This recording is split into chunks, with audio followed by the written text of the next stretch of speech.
Mira Vance was the kind of person most people forgot existed. She moved through life like a shadow, speaking only when spoken to, and even then her voice came out soft as falling leaves.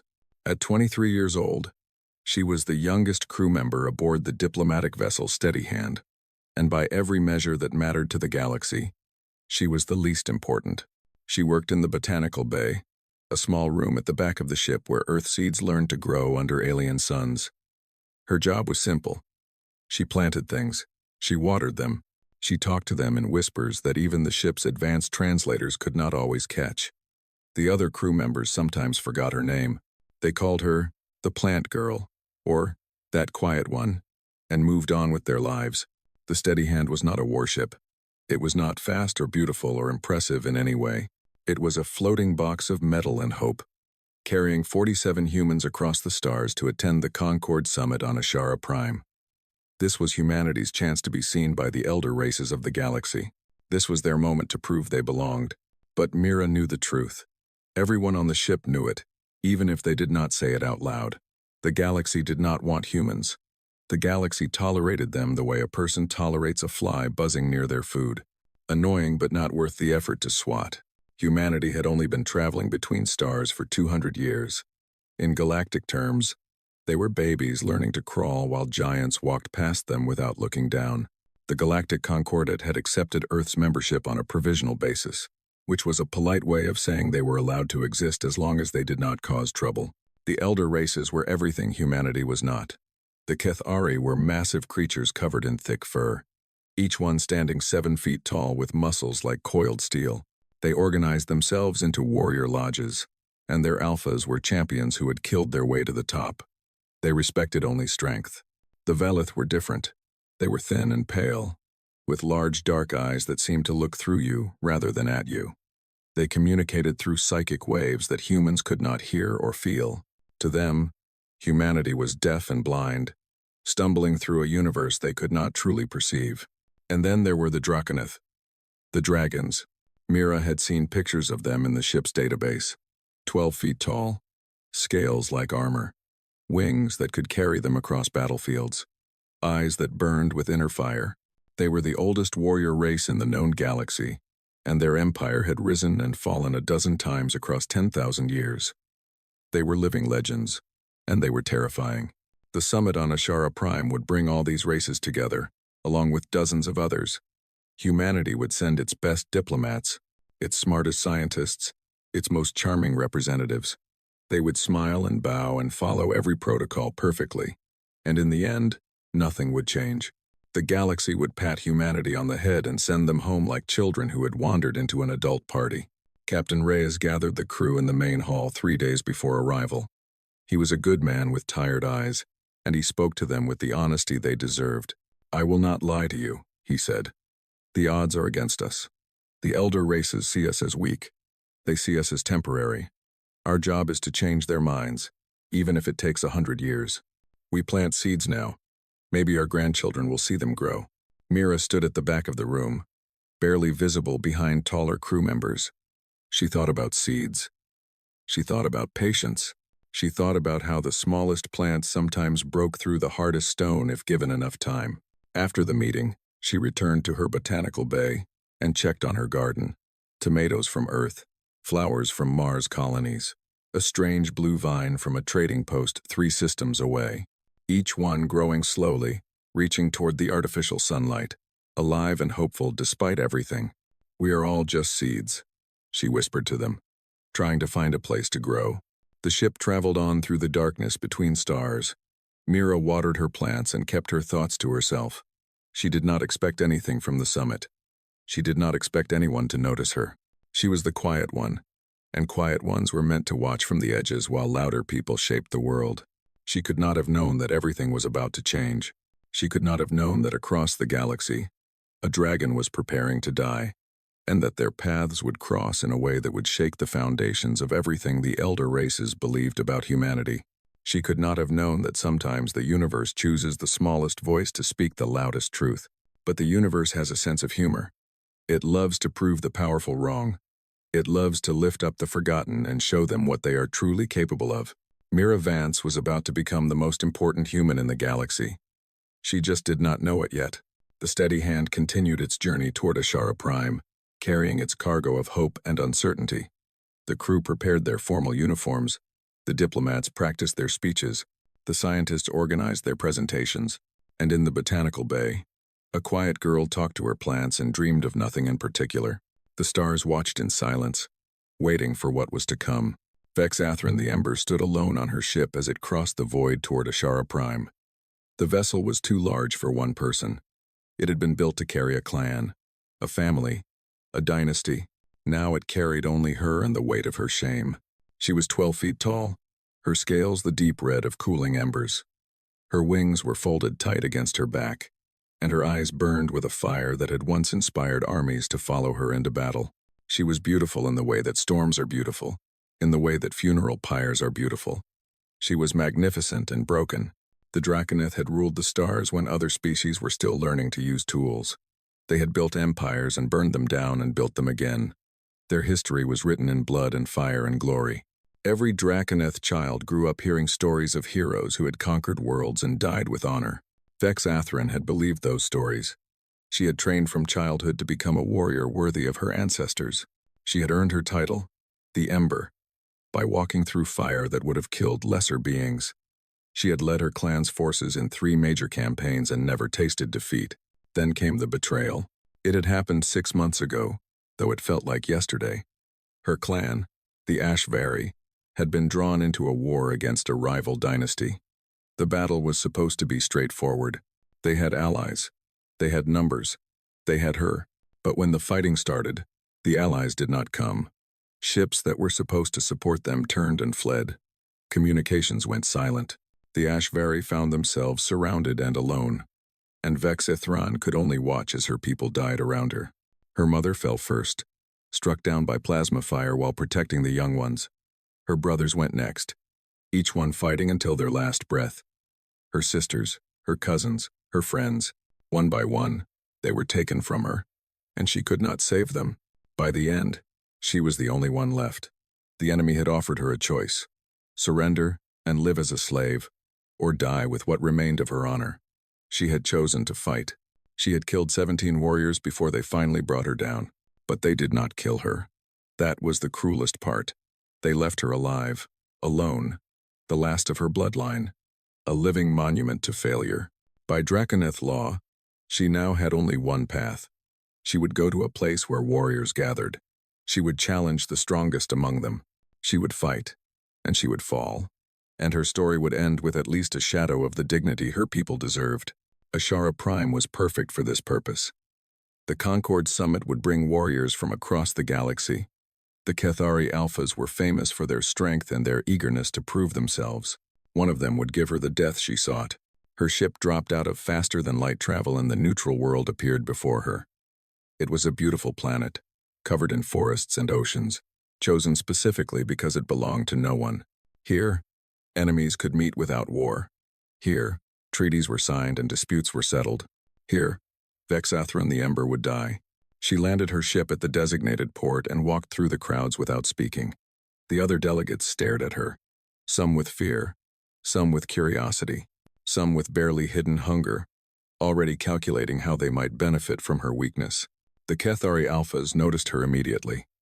There were 5 of them at the summit, each one a champion of their lodge.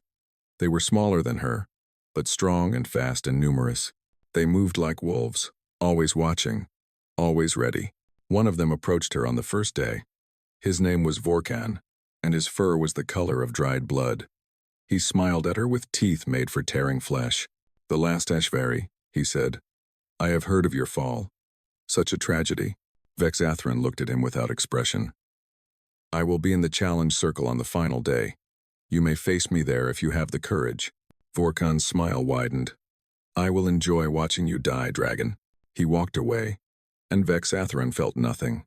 No anger, no fear, only a hollow emptiness where her heart used to be. She was already dead inside. The challenge circle would simply make it official. She spent the next 2 days avoiding the diplomatic functions. She did not care about treaties or trade agreements or the future of galactic relations. She cared only about finding a worthy opponent and ending her pain. On the second evening, she went to the observation terrace to watch the sunset. The sky turned colors she had no names for, and she thought about her mother, who had loved watching the sky change. She thought about her brothers, who had raced each other across the clouds. She thought about everything she had lost. The terrace was empty. The other delegates were at a formal dinner, discussing important things that did not matter to someone who would not live to see them happen. Vexathran stood alone, waiting for the darkness to come. She did not notice the small human watching her from behind a pillar. She did not notice the quiet footsteps approaching. She did not notice anything until a soft voice spoke words that no one had dared to speak to her in months. "You are sad." And everything changed. Mira had not planned to find the dragon. She had simply wanted to escape the noise of the summit hall, where hundreds of delegates were talking over each other in languages she could not understand. The translators helped, but they could not filter out the overwhelming sound of so many voices competing for attention. She had wandered through the corridors until she found a door leading outside. The terrace beyond was quiet and beautiful, overlooking a valley filled with strange purple trees. The sunset painted the sky in shades of orange and pink that reminded her of home. Then she saw her. The Draconeth stood at the edge of the terrace, staring at the horizon with eyes that burned like dying stars. She was enormous, easily 4 times Mira's height, with scales that glowed like hot coals and wings folded tight against her back. She looked like something out of a legend, a creature too powerful and too ancient to exist in the same world as ordinary people. Mira should have left. Every instinct told her to back away slowly and return to the safety of the crowded hall. A human did not approach a Draconeth uninvited. It simply was not done. But something stopped her. Something in the way the dragon stood, shoulders heavy with invisible weight.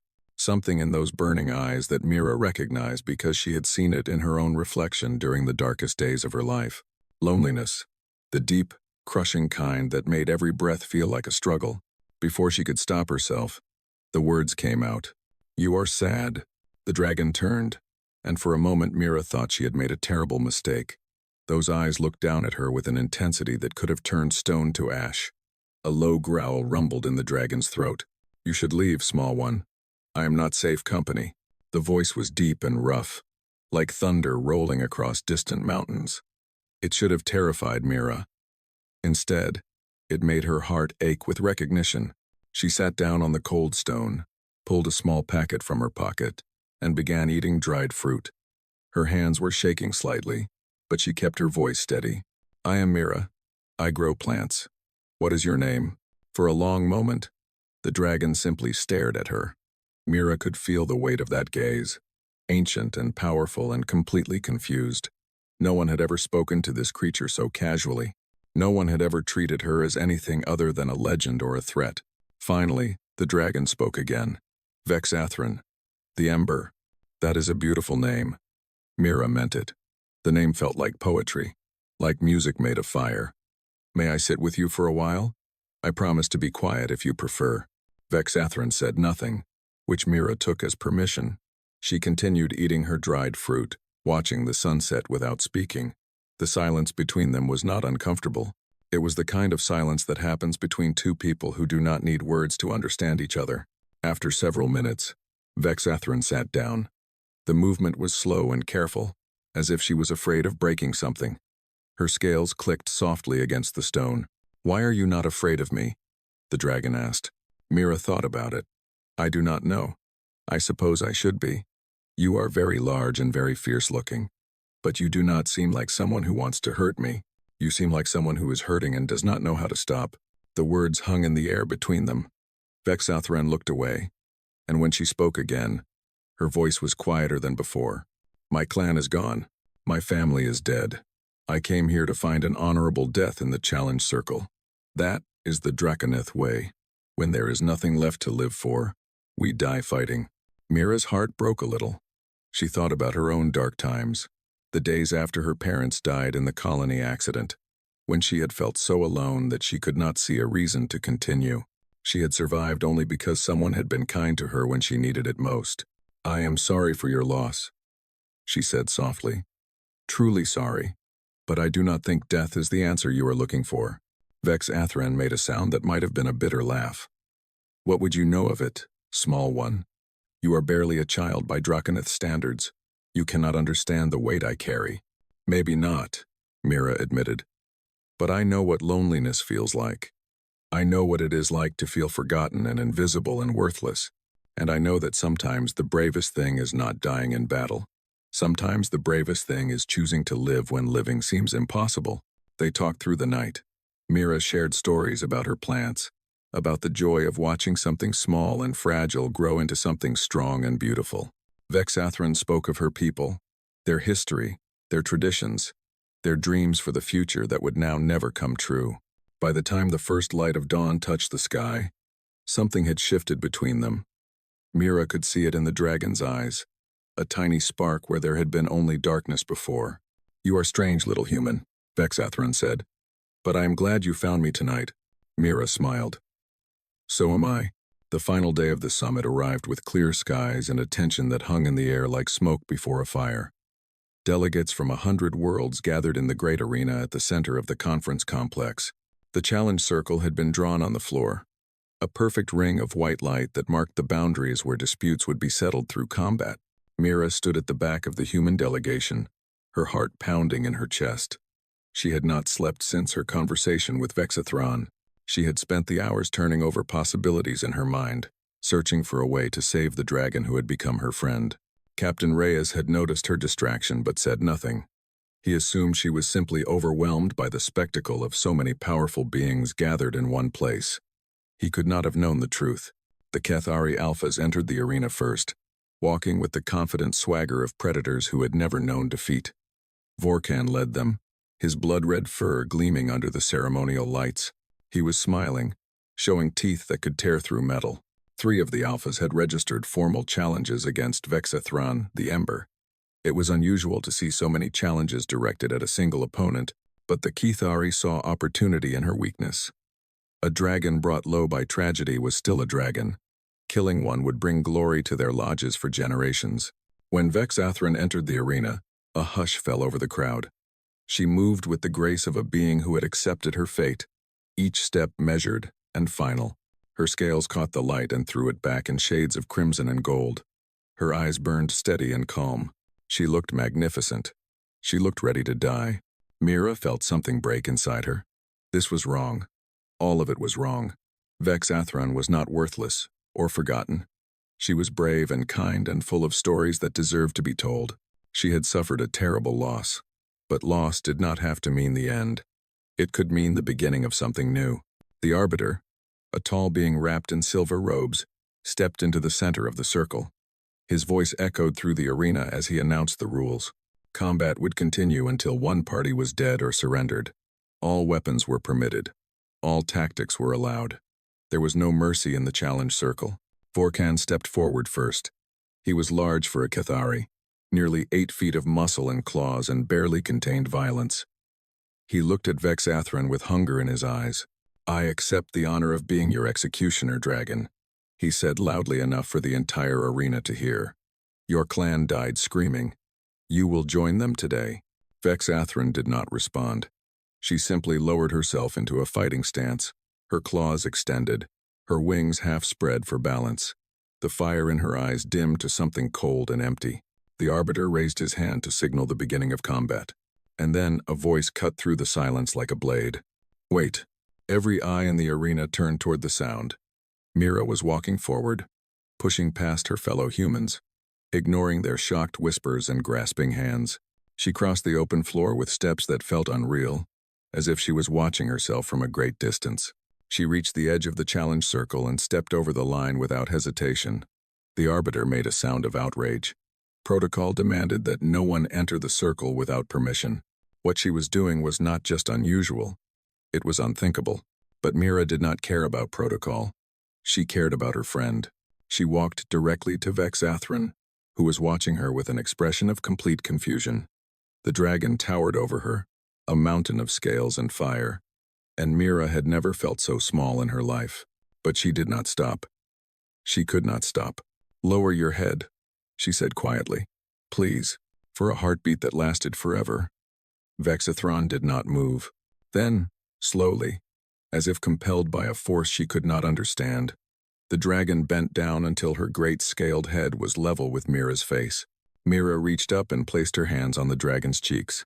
She felt the warmth of those scales, the power humming beneath the surface, the heartbeat of a creature older than human civilization. Then she leaned forward and pressed her lips to the ridge above Vex Athran's eyes. The arena went silent. Not the ordinary silence of people waiting for something to happen, but the profound silence of witnesses who could not believe what they were seeing. Among the Draconeth, such a kiss was the most sacred of gestures. It declared a bond deeper than blood, stronger than clan. It said, "You are not alone. You have value. Your life belongs with mine." It was a claim of kinship that no Draconeth could ignore and no warrior could dishonor. A human had claimed a dragon. Vorkon stood frozen, his claws still raised for combat. His fellow alphas were equally motionless. They did not know how to respond. Nothing in their training had prepared them for this. One by one, they lowered their weapons. One by one, they stepped back from the circle, not from fear but from recognition that something had happened here that was bigger than combat, bigger than glory, bigger than any of them. The challenge was over before it had begun. Mira kept her hands on Vexathran's face, feeling the dragon tremble beneath her touch. When she finally pulled back, she saw something she had not expected. Tears. Tears of fire, rolling down ancient scales, falling to the stone floor and hissing into steam. "Why?" Vexathran whispered. Mira smiled through her own tears. "Because you matter. Because you are not alone. Because sometimes the universe sends us exactly what we need, exactly when we need it." Around them, the arena erupted into chaos. But for that one perfect moment, there was only silence and warmth and the impossible hope of new beginnings. The days that followed were unlike anything the Galactic Concordat had ever experienced. The story of the human who kissed a dragon spread across the stars faster than light itself, carried by whispers and data streams and the shocked conversations of 1,000 different species. Some called it madness. Some called it a trick. Some called it the most beautiful thing they had ever witnessed. But everyone agreed on one thing. Nothing would ever be the same. The elder races had spent centuries measuring humanity by their standards. They had looked at the small, soft creatures from Earth and seen weakness. They had looked at their short lives and limited technology and concluded that these newcomers had nothing of value to offer. They had been wrong. What Mira had done in the challenge circle could not be measured by strength or power or psychic ability. It was something else entirely. Something that the elder races had forgotten how to see. She had looked at a broken creature and seen not weakness but worth. She had reached across the impossible distance between their species and offered kindness without expecting anything in return. She had risked her life, her reputation, everything she had, for a stranger she barely knew. That was power, real power. The kind that could not be destroyed by weapons or worn away by time. Vexathran the Ember left Ashara Prime 3 days after the summit ended. She traveled back to Draconeth space, but not to the empty halls of her fallen clan. Instead, she went to the neutral territories, where outcasts and survivors gathered to start new lives. She carried with her a gift from Mira, a small pot of earth soil with 3 seeds planted inside. The seeds were nothing special by human standards, just tomatoes, the same ones Mira had been growing in her botanical bay for years. But to Vexathran, they represented something precious beyond measure. Hope. The simple, stubborn hope that something beautiful could grow from the ashes of loss. She planted a garden. It was a small thing at first, just a patch of strange alien soil tended by claws that had only ever known combat. The other Draconeth watched her with confusion and suspicion. Gardens were not part of their tradition. Warriors did not waste time growing things that could not fight. But Vexathran did not care what they thought. She remembered Mira's soft voice explaining how patience could achieve what force could not. She remembered the gentle wisdom of a creature who spoke to plants and saw beauty in small things. She remembered what it felt like to be truly seen for the first time in her life. The garden grew. Other Draconeth came to watch, curious despite themselves. Some of them stayed to help. Some of them started gardens of their own. Within a year, the practice had spread across 3 Draconeth worlds. Within 5 years, it had become a recognized tradition, taught to young ones alongside combat training and ancient history. They called it the Path of the Ember, named for Vexathran and the human who had saved her life. The Galactic Concordat quietly upgraded humanity's status. The change was not dramatic. There were no grand announcements or formal ceremonies. But suddenly humans were being invited to conversations they had never been part of. Their opinions were being sought on matters of importance. Their presence was being requested at events that had previously been closed to younger species. The elder races were curious now. They wanted to understand how a species so small and so fragile could produce someone like Mira Vance. They wanted to know what other surprises humanity might have hidden beneath their soft exterior. Captain Reyes received a promotion. The steady hand was assigned to more important missions. The human delegation gained respect that they had spent decades trying to earn through diplomacy. And Mira? Mira went back to her botanical bay. She continued planting seeds and talking to her flowers and moving through life like a shadow. She did not give interviews or accept awards. She did not write books about her experience or become a celebrity. When people asked her why she had done what she did, she always gave the same answer. She was sad. I wanted to help. As if it was the simplest thing in the world. As if anyone would have done the same. But that was the point. Not everyone would have done the same. Most people would have looked at a grieving dragon and seen only danger. Most people would have walked away and never looked back. Most people were so busy measuring worth by the wrong standards that they missed the most important things right in front of them. Mira had not missed them. She had seen clearly, and she had acted with courage, and she had changed the course of galactic history without ever meaning to. Years later, when historians wrote about the turning point in human-alien relations, they would focus on the dramatic moment in the arena. They would analyze the political implications and the cultural significance and the strategic consequences. But they would miss the most important part of the story. They would miss the quiet girl who grew plants in a forgotten corner of a forgotten ship. They would miss the soft voice and the gentle heart and the simple belief that everyone deserved kindness. They would miss the truth that had been there all along. The strongest power in the universe is not fire or force or fear. It is love, offered freely, expecting nothing in return. The alphas had dropped their spears, but it was the quiet one who had truly won.